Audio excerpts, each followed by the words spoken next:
Biomass continuous carbonization production line.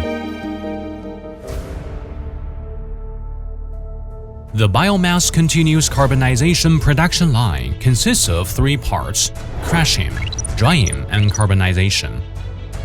First, the raw materials are crushed by a crusher.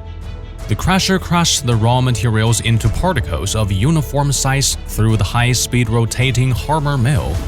This can accurately control the next process of carbonization temperature and assure the materials fully carbonized.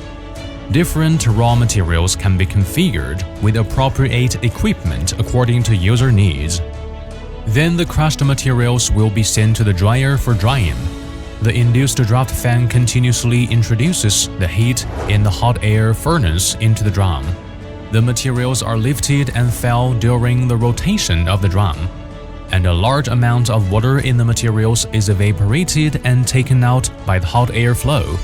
The drying effect is achieved. The dust of the materials with lighter specific gravity will be collected by the column separator dust collector and used in other aspects, which solves the emission problem and makes the best use of the materials. Finally, the dried materials are sent to the continuous carbonization furnace. The carbonization furnace reaches a higher temperature in the rotary drum by external heating. In the high temperature and oxygen-free environment, the residual water and a large amount of organic matter in the materials begin to pyrolyze and volatilize, achieving the purpose of full carbonization.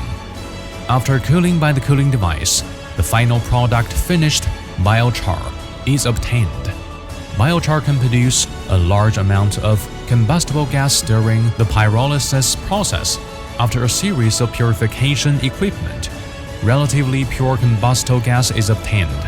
The gas is introduced into the combustion chamber of the carbonization furnace and hot air furnace of the dryer to ignite and continue for heating. When such a system is completed, the external heat source can be turned off.